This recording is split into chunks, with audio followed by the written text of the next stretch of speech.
Hola amigos, bendiciones, qué gusto, qué placer saludarles en este precioso día. Gracias nuevamente por conectarse a tu canal de YouTube Tesoro del Cielo. Hoy continuamos con el estudio del Salmo 34 y como ustedes saben, vamos a estar analizando desde el verso 11 hasta el versículo 22. Como yo les decía, este es un salmo acróstico y acróstico significa que es un salmo alfabético.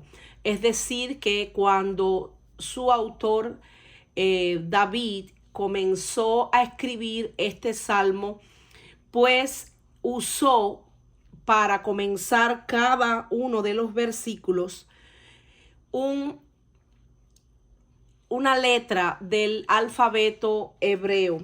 Y yo les traje, como bien les prometí, el Salmo 34 escrito en hebreo para que puedan analizar junto conmigo cómo es que se ve el Salmo desde el hebreo. Aquí podemos ver que comienza con la letra A, después con la B, con la G, la D, la H, la Z, J, T y sucesivamente se van usando cada una de las letras del abecedario. Por eso es que cuando vemos que comienza, por ejemplo, Aleph, yo bendeciré, aparece en español, pero aquí Aleph, mírenla cómo comienza aquí con A Bareja. ¿Ven? Comienza con la A. En el tercer versículo, Bet. Esto lo pueden encontrar en la nueva versión internacional. El Salmo 34 para que lo analicen mejor. Aquí vemos cómo comienza también Badonai. ¿Ve? Aquí está. Y así, por ejemplo, Gimel, que es el número 4, Gadelu. Y así sucesivamente, pues cada versículo comienza con la letra del abecedario. Por eso se le llama salmo acróstico o salmo alfabético. Y esto por lo general se hacía con un fin de lograr pues una mejor memorización y repetición de el salmo para que el pueblo pues pudiera aprendérselo como una manera de que fuera mucho más fácil y accesible la enseñanza. Bueno, sin más preámbulos, vamos directo ya al análisis del verso 11 y comenzamos la lectura. Lo hacemos en el nombre del Padre, del Hijo y del Espíritu Santo. Venid, hijos, oídme. El temor de Jehová os enseñaré. Vamos a estar leyendo hasta el 14. ¿Quién es el hombre que desea vida, que desea muchos días para ver el bien? Guarda tu lengua del mal y tus labios de hablar engaño. Apártate del mal y haz el bien. Busca la paz y síguela. Todo parece indicar que después de la liberación de David, de aquella locura, fingida entre los filisteos, muchos de aquellos que estaban en peligro, en deuda, en descontento, se reunieron con él en la cueva de Adulán. Eso, como bien ustedes saben, podemos encontrarlo en el libro de Samuel. Voy a, como siempre, a dejarles la nota en Primera de Samuel 22:1. Voy a ponérselas por aquí. ahí en Primera de Samuel 22, versículo del 1 al 2. Aparece cuando David está ahí en esa cueva con todos aquellos que estaban afligidos, que estaban endeudados, que estaban en aflicción. Todas esas personas que fueron a reunirse con David, pues estando allí, David comenzó a instruirles, comenzó a enseñarles, comenzó a predicarles la palabra de Dios. Es razonable pensar que él les enseñó a estos hombres sus propias lecciones de fe recientes y, como es lógico, lo primero o una de las primeras cosas que pensamos que le hayan enseñado David a todos aquellos varones fue acerca del temor de Jehová. Sabemos que el principio de la sabiduría es el temor a Jehová. Eso dice el libro de los Proverbios. Y como David describe el temor de Jehová, tiene sus raíces en la acción, no en los sentimientos religiosos. David, en este primer análisis del 11 al 14, vemos que está diciendo que el temor del Señor es hacer lo correcto, es decir, que implica obediencia, pero también santidad. Por eso él lo primero que hace es un llamado: venid, hijos, oídme. Todos sabemos que la fe viene por el oír y el oír la palabra de Dios. El temor de Jehová os enseñaré. David quería que aquellos hombres fueran instruidos en las enseñanzas de la doctrina y los mandamientos que él había aprendido desde muy joven. Él también deseaba que aquellos hombres conocieran a Dios, tuvieran el temor de Dios. Por eso les enseñó a aquel inusual grupo de seguidores que para que ellos pudieran ver la bendición de Dios en sus vidas, lo primero que tenían era que vivir en ese temor de Jehová. David también les había enseñado este principio a su hijo Salomón, y vemos cómo Salomón luego lo escribe en los Proverbios, que es el versículo que les he estado diciendo, y es este que dice que el principio de la sabiduría es el temor de Jehová. Los insensatos desprecian la sabiduría y la enseñanza,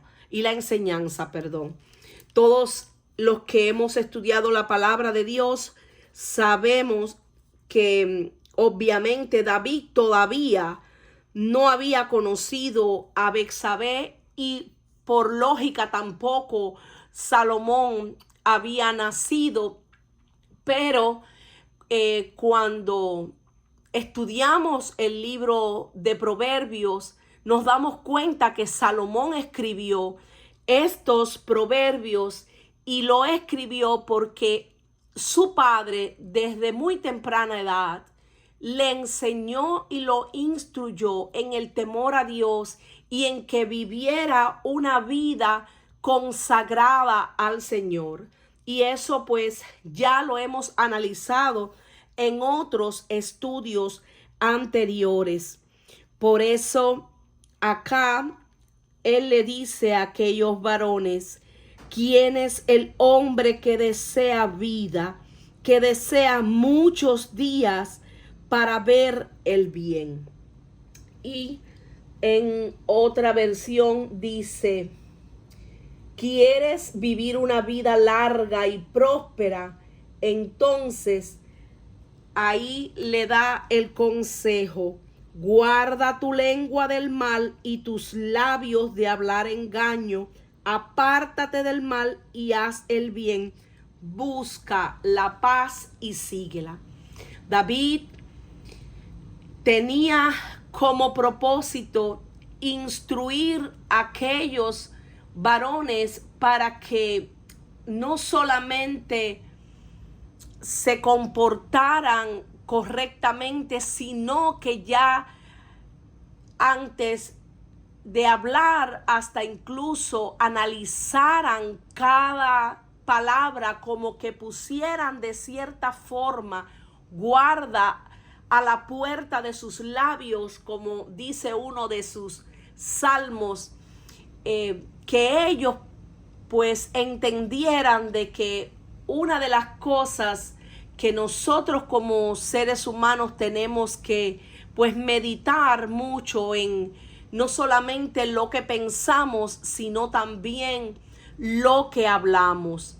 Todos sabemos que lo primero que viene a nuestra mente es el pensamiento, pero esos pensamientos se convierten en palabras, las palabras en acciones y las acciones pues en hábitos, luego en costumbres, y eso es lo que hace que el hombre pues muchas veces por su manera de pensar pues cometa errores que pueden ser garrafales, que pueden ser fuertes, que pueden ser muy difíciles para manejar en el futuro, y todo comienza con la batalla en la mente.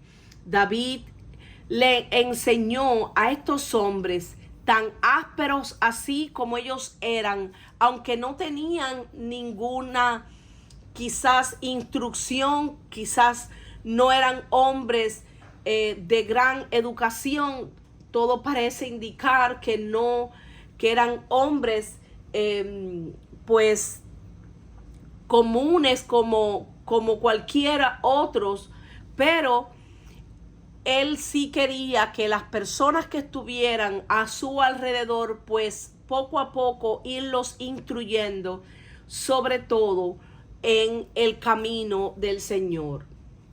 David les enseñó que no debían de hablar mal. Fue una de las cosas que les dijo: guarda tu lengua del mal y tus labios de hablar engaño. Una forma particular de maldad es evitar la mentira y el engaño. Esto nosotros sabemos que él le enseñó que evitaran ser malvados, que evitaran pues decir mentiras, hablar engaño, porque esto era un ejercicio que debía de empezar por el dominio, como bien les digo, de la mente. Todo comienza en el corazón. Aquí se refiere específicamente a la mente. La Biblia dice en el libro de Jeremías 17:9: engañoso es el corazón más que todas las cosas y perverso. ¿Quién lo conocerá? Yo, Jehová, que escudriño la mente, que pruebo el corazón para dar a cada uno según su camino, según el fruto de sus obras. Porque del corazón salen los malos pensamientos, los homicidios, los adulterios, las fornicaciones, los hurtos, los falsos testimonios, las blasfemias. Y eso podemos encontrarlo en el libro de Mateo 15:19. Sobre toda cosa guardada, guarda tu corazón, porque de él mana la vida. Eso está en el libro de Proverbios 4:23. Es decir, que el Señor en su palabra, una de las cosas que siempre nos instruye a que tenemos que ser muy cuidadosos. Y en esta versión de la traducción al lenguaje actual, vemos que este mismo versículo dice: y sobre todas las cosas cuida tu mente, porque ella es la fuente de la vida. David les estaba instruyendo a que tuvieran mucho cuidado en la manera en que pensaban, en cómo muchas veces pues se proyectaban con los demás, porque sabemos que como una persona piensa, como yo les decía, así hablará, así actuará, y debemos de andar en el espíritu, no satisfacer esos deseos de la carne, porque los deseos de la carne son contra el espíritu y ambos se oponen entre sí. Dice la escritura, pues aunque andamos en la carne, no militamos según la carne, porque las armas de nuestra milicia no son carnales, sino poderosas en Dios para la destrucción de fortalezas, derribando argumentos y toda altivez que se levanta contra el conocimiento de Dios, llevando cautivo todo pensamiento a la obediencia a Cristo, estando prontos para castigar toda desobediencia cuando vuestra obediencia sea perfecta. Y esto está en 2 Corintios 10, 3-6. La Biblia también dice: tal es su pensamiento, tal es él. Es decir, que como una persona piensa, así es esa persona. Y de esa manera, pues, se va a proyectar. Entonces, David les aconsejó: si ustedes desean tener vida, si ustedes desean muchos días para ver el bien, lo primero que deben de hacer es guardar la lengua del mal. En el libro de Santiago aparece lo relacionado a este tema de la lengua, que dice que es un miembro pequeño que no puede ser refrenado y que a pesar de ser un miembro pequeño, pues es como una pequeña llama que inflama toda la rueda de la creación, porque con la lengua podemos muchas veces bendecir a Dios, pero en muchas ocasiones maldecimos al prójimo, maldecimos a la gente.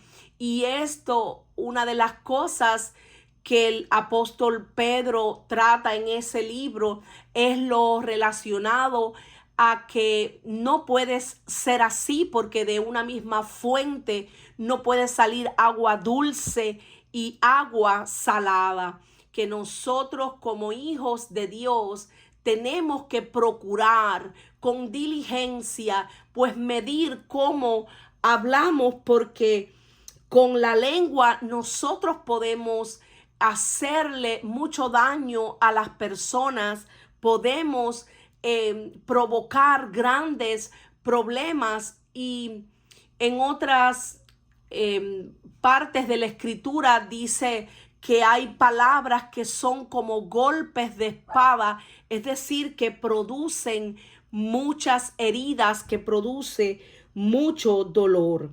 Y yo pienso que muchos de nosotros, o todos, hemos experimentado en algún momento de nuestras vidas que hayamos sido ofendidos o vituperados por alguien, o viceversa, que nosotros hayamos ofendido o vituperado a alguien, y esto ha traído como consecuencia pues la ruptura de relaciones interpersonales, que por una palabra mal dicha, por algo que en un momento determinado de enojo, de ira, pudimos proferir una palabra contra alguna persona, ya sea familiar, hermano, amigo.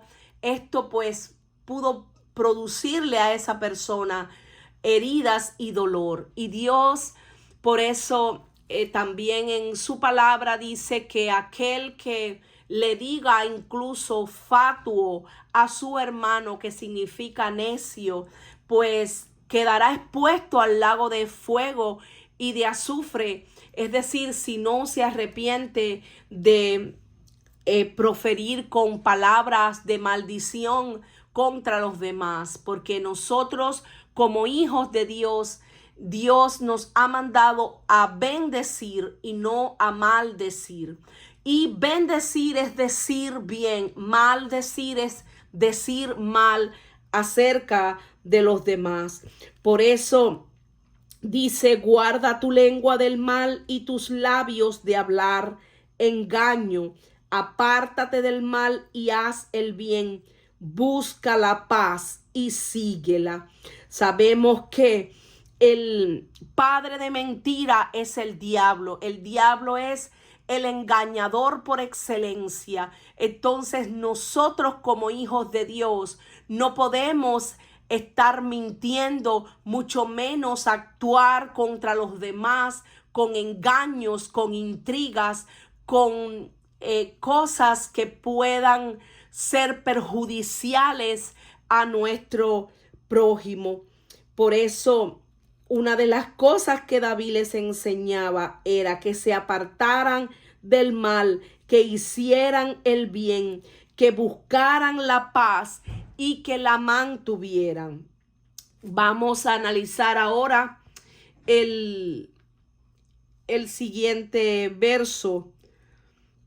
Dice: busca la paz y síguela, pero en otra versión dice: apártate del mal y haz el bien, busca la paz y esfuérzate por mantenerla. David les habló a sus hombres acerca de simplemente desviar la vida del mal y dirigirla hacia el bien. Busca la paz y síguela. David enseñó a sus hombres a pensar no solo en términos de guerra y batallas, sino en términos de paz y la búsqueda de ella. Debe buscarse la paz con Dios y entre los hombres. Vengan conmigo, dice la traducción al lenguaje actual. Queridos niños, préstenme atención. Voy a enseñarles a honrar a Dios. Si quieren gozar de la vida y vivir una vida feliz, dejen de hablar mal de otros y de andar diciendo mentiras. Aléjense del mal y hagan lo bueno. Procuren vivir en paz. Dios siempre cuida a los suyos y escucha sus oraciones, pero a los que hacen en lo malo les vuelve la espalda y borra de este mundo su recuerdo. Eso lo pueden encontrar en la traducción al lenguaje actual. Esta primera parte desde el verso 11 hasta el 14 que vamos a resaltar. Y bueno, seguimos analizando ahora el verso 15 dice: los ojos de Jehová están sobre los justos y atentos sus oídos al clamor de ellos. La ira de Jehová contra los que hacen mal, para cortar de la tierra la memoria de ellos. Perdón. La instrucción de David a sus hombres en la cueva de Adulán estaba muy a la luz del antiguo pacto, por el cual él y el resto de Israel se relacionaban con Dios. Bajo el nuevo pacto vemos que la bendición de Dios la tenemos en Jesucristo y la recibimos por fe, no solo por nuestra manera de comportarnos o de obedecer. Aunque en el nuevo pacto nosotros recibimos a Jesucristo por fe y somos salvos por gracia, eso no implica que nosotros no tengamos que obedecerle y que no tengamos que comportarnos de acuerdo a como Él nos instruye en su palabra. Vivir bajo la atenta mirada de Dios es lo que tratan estos dos versos. Los ojos de Jehová están sobre los justos. David continuó instruyendo a sus hombres, enseñándoles acerca de la mirada atenta y el oído atento de Dios sobre su pueblo. Este fue otro aspecto de la recompensa para aquellos que vivían la obediencia descrita en este salmo. La ira de Jehová contra los que hacen el mal. Era importante que los hombres de David también supieran que no solo había bendiciones por la obediencia, sino maldiciones o consecuencias por la desobediencia. Aquellos atrapados en el mal y en la rebelión podrían ver su memoria cortada de la tierra.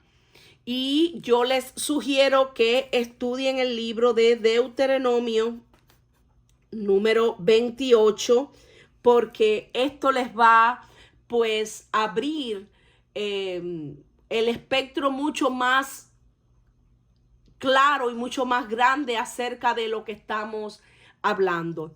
Vamos a subir un poco la cámara para analizar ahora el verso 17.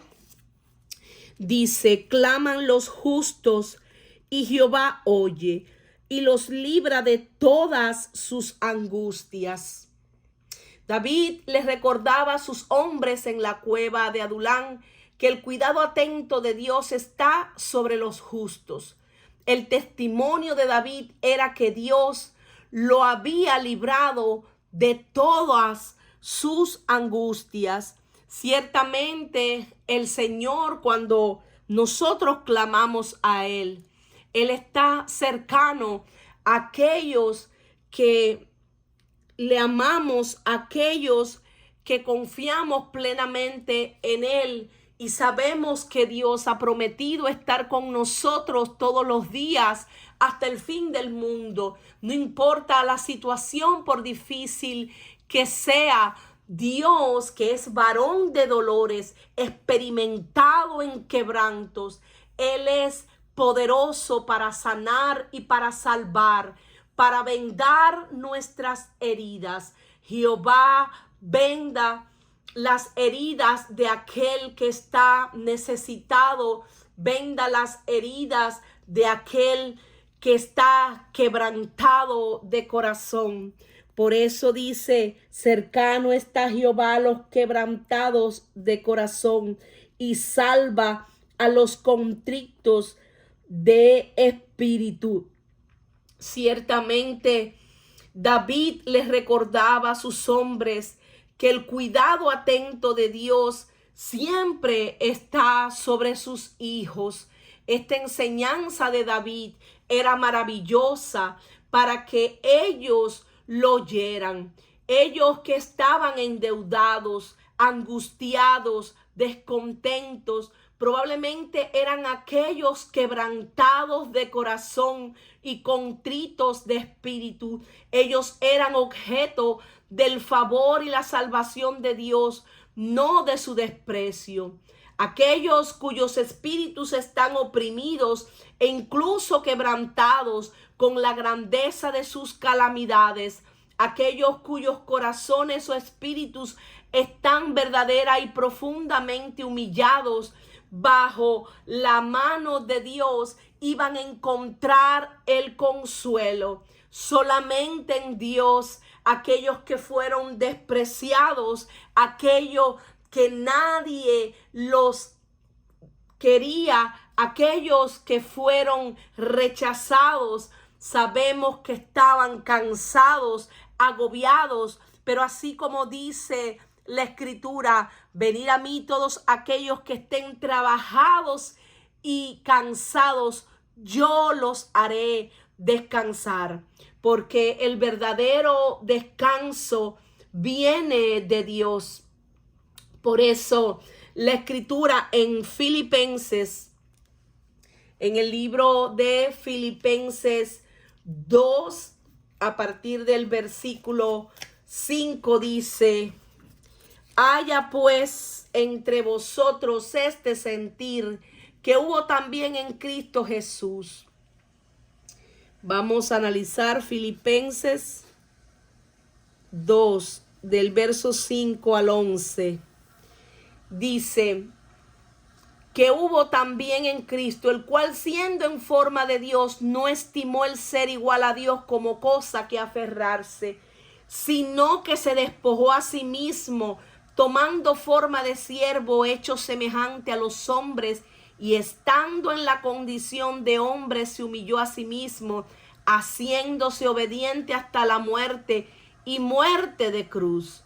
Por lo cual también Dios le exaltó hasta lo sumo y le dio un nombre que es sobre todo nombre, para que en el nombre de Jesús se doble toda rodilla de los que están en los cielos, en la tierra y debajo de la tierra, y que toda lengua confiese que Jesús es el Señor. Aquí podemos analizar un verdadero ejemplo de humillación y de humildad, quien fue Jesús. Por eso David les decía que los libra de todas sus angustias, pero que Dios está cercano a aquellos que están quebrantados de corazón, aquellos que están contritos de espíritu, aquellos que se humillan, aquellos que son humildes, que reconocen que necesitan de Dios. Los corazones quebrantados piensan muchas veces que Dios está lejos, cuando en realidad está más cerca de ellos. Sus ojos están cerrados para que tal vez en esa tristeza que tienen, pues no ven al mejor amigo. Cuando estamos en angustia, cuando lloramos, cuando nuestras lágrimas nublan nuestra mirada y también nuestro pensamiento, nos sucede eso, que no podemos pues ver cómo Dios interviene en nosotros, cómo Dios en ese momento está cercano, está próximo. Eso le sucedió a María cuando estuvo allí, María Magdalena, que estuvo allí en el momento de que Jesús fue puesto en la tumba. Cuando María fue allí al sepulcro, ella comenzó a llorar, estaba desesperada, quería saber qué había pasado con el Señor. Ella, en su desesperación y en su tristeza, ella lloraba quebrantada de corazón y no podía ver de que ciertamente Jesús estaba frente a ella, que había resucitado. Por eso ella lo confunde y dice: ¿eres tú el hortelano? ¿Eres tú el que trabaja aquí? ¿Y dónde lo has puesto para yo ir a buscarle, para yo ir a verle? Pero ella no se daba cuenta en su tristeza de que ciertamente Jesús estaba frente a ella, que Jesús había resucitado tal como había prometido a los discípulos. Fue cuando Él le habla que ella pues analiza y se puede decir que volvió en sí, y en ese momento en el que ella los reconoce y le dice Rabí. Aleluya. Es una historia tan hermosa. Los corazones quebrantados por lo general piensan, como yo les decía, que Dios está lejos, pero no es así. Ciertamente, como dice esta escritura, cercano está Jehová a los quebrantados de corazón y salva a los contritos de espíritu. Y en otra versión dice: el Señor está cerca de los que tienen quebrantado el corazón. Él rescata a los de espíritu destrozado. Los sacrificios de Dios son el espíritu quebrantado. Un corazón contrito y humillado no desprecia Dios. Esto podemos encontrarlo en el Salmo 51, verso 17. Vamos ahora a analizar el versículo 19. Muchas son las aflicciones del justo, pero de todas ellas le librará Jehová. Él guarda todos sus huesos, ni uno de ellos será quebrantado. Matará al malo la maldad, y los que aborrecen al justo serán condenados. Jehová redime el alma de sus siervos, y no serán condenados cuantos en él confían. Aleluya, qué hermoso. David habló de su propia experiencia a sus hombres en la cueva de Adulán.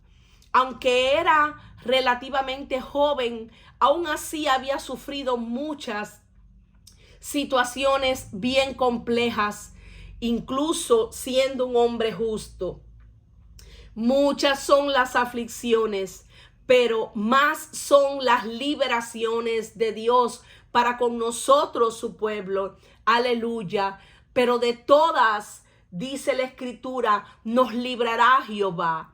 Este era el principio que respondía a la declaración anterior. De hecho, el justo tenía muchas aflicciones. En este mundo, dijo Jesús, vamos a tener aflicciones, pero él les dijo a sus discípulos: confiad en mí, porque ya yo he vencido al mundo. Mi paz os dejo, mi paz os doy. Yo no os la doy como el mundo la da. No se turbe vuestro corazón, ni tenga miedo. Pero de todas esas aflicciones, Dios nos libra. Aleluya. Este era el principio que respondía a esa declaración. De hecho, el justo tiene muchas aflicciones. Sin embargo, la liberación de Dios es real. Era real en la vida de David y aún sigue siendo real en la experiencia de nosotros los cristianos, de muchos hijos en el pueblo de Dios. Vamos a analizar el verso. Él guarda todos sus huesos, ni uno de ellos será quebrantado. David podía mirar su propio cuerpo y ver que aunque había soportado muchas batallas, accidentes y dificultades, que había luchado contra ejércitos diferentes y el enemigo le había atacado de muchas formas, sin embargo, ni un solo hueso fue quebrantado. Según el Evangelio de Juan, David no solo hablaba de su propia experiencia, también habló proféticamente del Mesías venidero, de Jesucristo. Juan explicó que los soldados romanos que supervisaron la crucifixión de Jesús vieron en su cuerpo en la cruz, esperando apresurar y garantizar su muerte de la manera tradicional. Ellos, todos sabemos, que rompían las piernas de la víctima crucificada. Cuando miraron con atención, se dieron cuenta de que Jesús ya estaba muerto y le traspasaron el costado para confirmarlo. Juan escribió: porque estas cosas sucedieron para que se cumpliese la escritura, no será quebrado hueso suyo. Aleluya. Esto lo podemos encontrar en el libro de Juan 19:36. Y también era un acto profético. Esto era una palabra profética que David estaba escribiendo, inspirado por el Espíritu de Dios. Aleluya. Entonces, los judíos, por cuanto era la preparación de la Pascua, a fin de que los cuerpos no quedasen en la cruz en el día de reposo, pues aquel día de reposo era de gran solemnidad. Rogaron a Pilato que se les quebrasen las piernas y fuesen quitados de allí. Vinieron pues los soldados y quebraron las piernas al primero y asimismo al otro que había sido crucificado con él. Mas cuando llegaron a Jesús, como le vieron ya muerto, no le quebraron las piernas, pero uno de los soldados le abrió el costado con una lanza y al instante salió sangre y agua, y el que lo vio da testimonio. Y su testimonio es verdadero, y él sabe que dice verdad para que vosotros también creáis. Aleluya, porque estas cosas sucedieron para que se cumpliese la escritura. No será quebrado hueso suyo. Y también otra escritura dice, mirarán al que traspasaron. Santo, aleluya. Esto, como bien les dije, pueden leerlo en el libro de Juan 19. Y los huesos de Cristo eran en sí mismos como los huesos de nosotros, los seres humanos, propensos pues a quebrarse. Él se hizo hombre, pero en realidad sus huesos no podrían romperse con toda la violencia del mundo, porque Dios había ya decretado que no sería quebrado hueso suyo. La protección y el favor de Dios sobre su Hijo unigénito estaba allí. ¡Qué hermoso! Matará al malo la maldad, dice el verso 21. Y los que aborrecen al justo serán condenados. David tenía confianza en más que en el rescate de los justos. También estaba seguro de que los malvados y los que odian a los justos serán juzgados. Matará al malo la maldad, o bien el mal del pecado, su propia maldad, aunque diseñada contra otros, hará que se destruya a sí mismo. El mal de la miseria, cuando las aflicciones de los hombres buenos tengan un resultado feliz, la aflicción de los impíos terminará en su destrucción total y final. He aquí, el impío concibió maldad, se preñó de iniquidad y dio a luz engaño. Pozo acabado y lo ha ahondado. En el hoyo que hizo caerá. Su iniquidad volverá sobre su cabeza y su agravio caerá sobre su propia coronilla. Eso lo podemos leer en el Salmo 7, verso 14. Y les invito a que si no han estudiado los salmos anteriores, pueden ver aquí en el canal el estudio de todos los salmos para que puedan ponerse al día en todas las enseñanzas.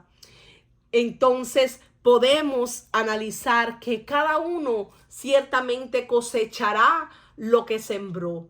Ciertamente todo lo que tú y yo hagamos en esta tierra, sea bueno o sea malo, vamos a dar cuenta en el día del juicio. Por eso David le enseñaba a estos hombres, a estos varones, a cómo debían de conducirse en el temor a Dios. Aleluya. No serán condenados cuantos en él confían. David podía, proclamar que Dios rescataría el alma de sus siervos y que se encontrarían en un lugar fuera de la condenación de Dios.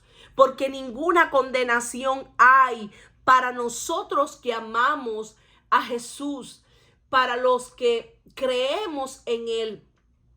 No hay condenación para nosotros. David podía proclamar que Dios rescataría el alma de sus siervos y que se encontrarían en un lugar fuera de esa condenación. Muchos siglos después, el apóstol Pablo escribiría: ahora pues, ninguna condenación hay para los que están en Cristo Jesús.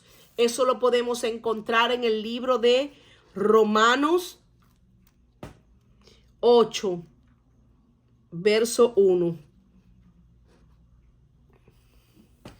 Incluso bajo el antiguo pacto, David sabía algo de esta libertad de condenación. Y vamos a leer. Ahora pues, ninguna condenación hay para los que están en Cristo Jesús, los que no andan conforme a la carne, sino conforme al Espíritu.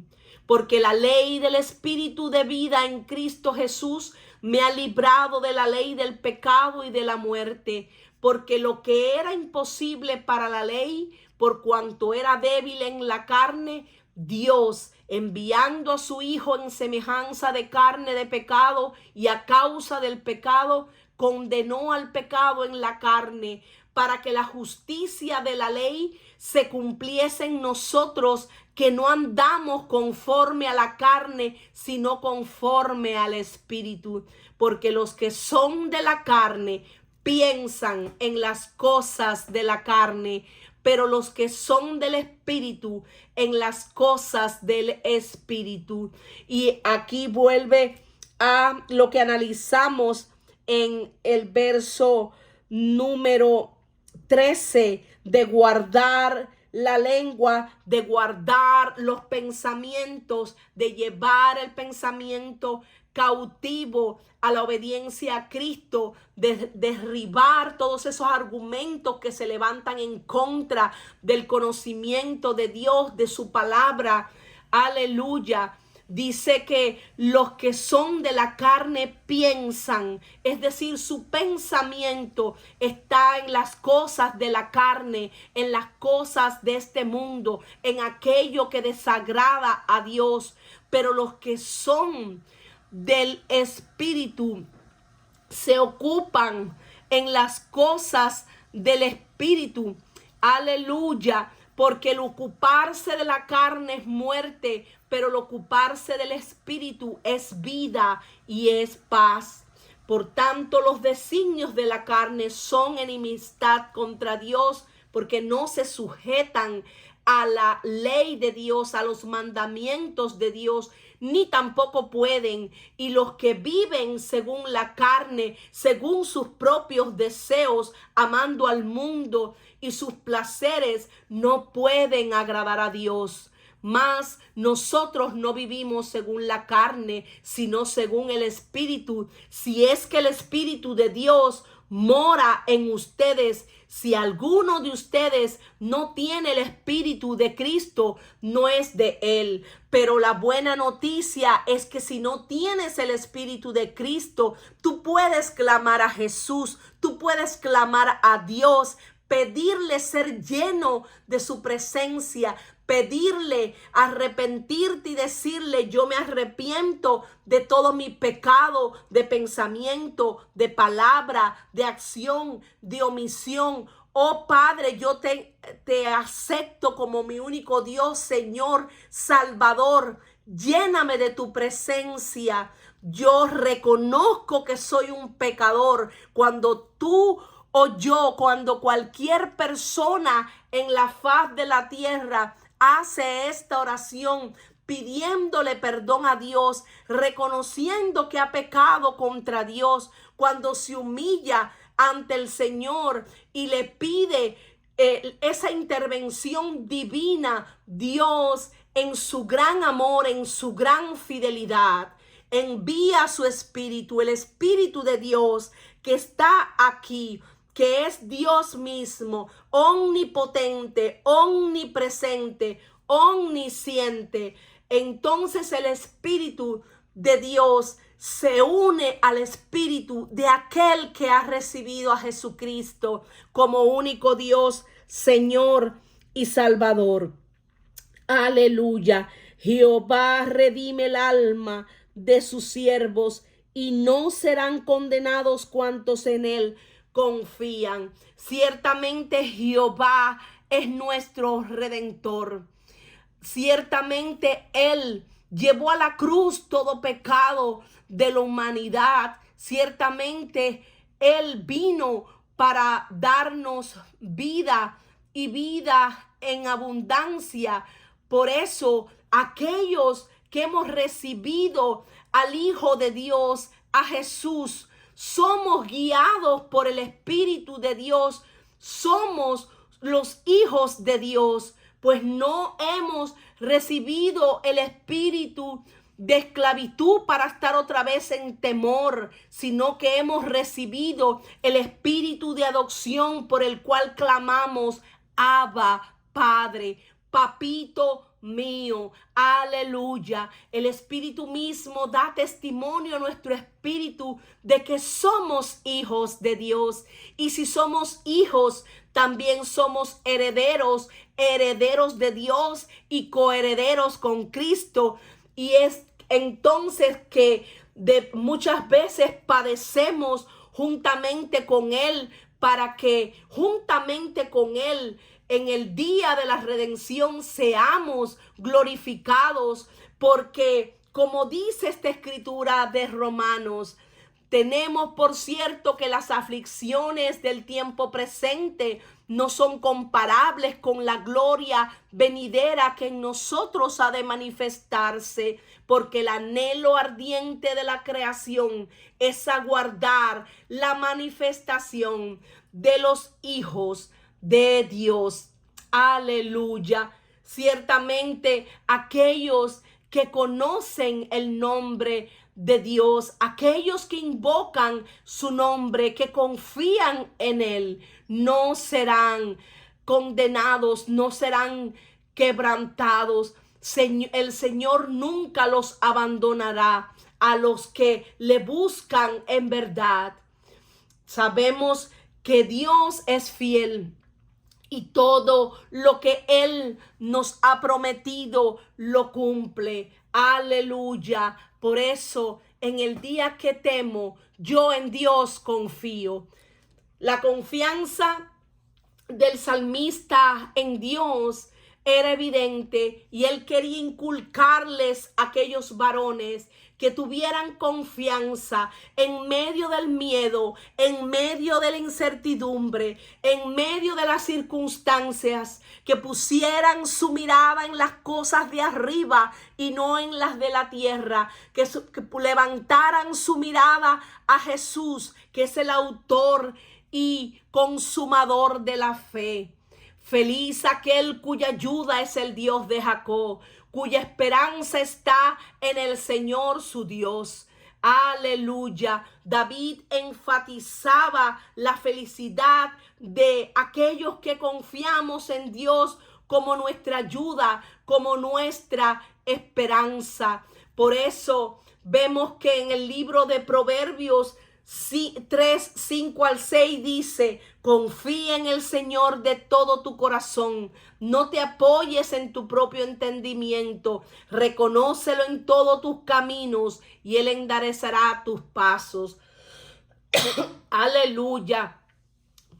Este verso nos habla de la importancia de confiar en Dios en lugar de depender de nuestra propia comprensión, de buscar su guía en todas nuestras decisiones y no en nuestra propia sabiduría e inteligencia. Por eso, para terminar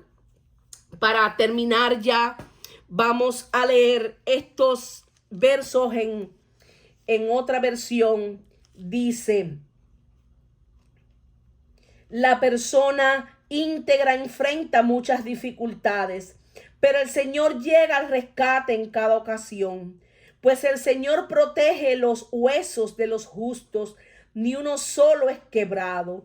Sin duda la calamidad destruirá a los perversos, y los que odian a los justos serán castigados. Pero el Señor redimirá a los que le sirven.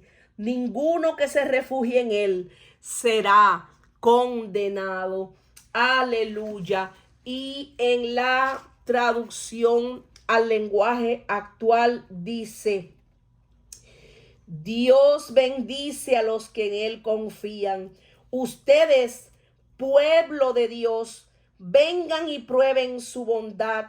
Verán que a quienes lo adoran nunca les falta nada. Vamos a leer ahora el versículo número 19 dice así. Voy a ponerla por aquí para que puedan leer conmigo. Dice a partir de aquí del 19, los que son de Dios podrán tener muchos problemas, pero Él los ayuda a vencerlos. Miren qué hermosa promesa.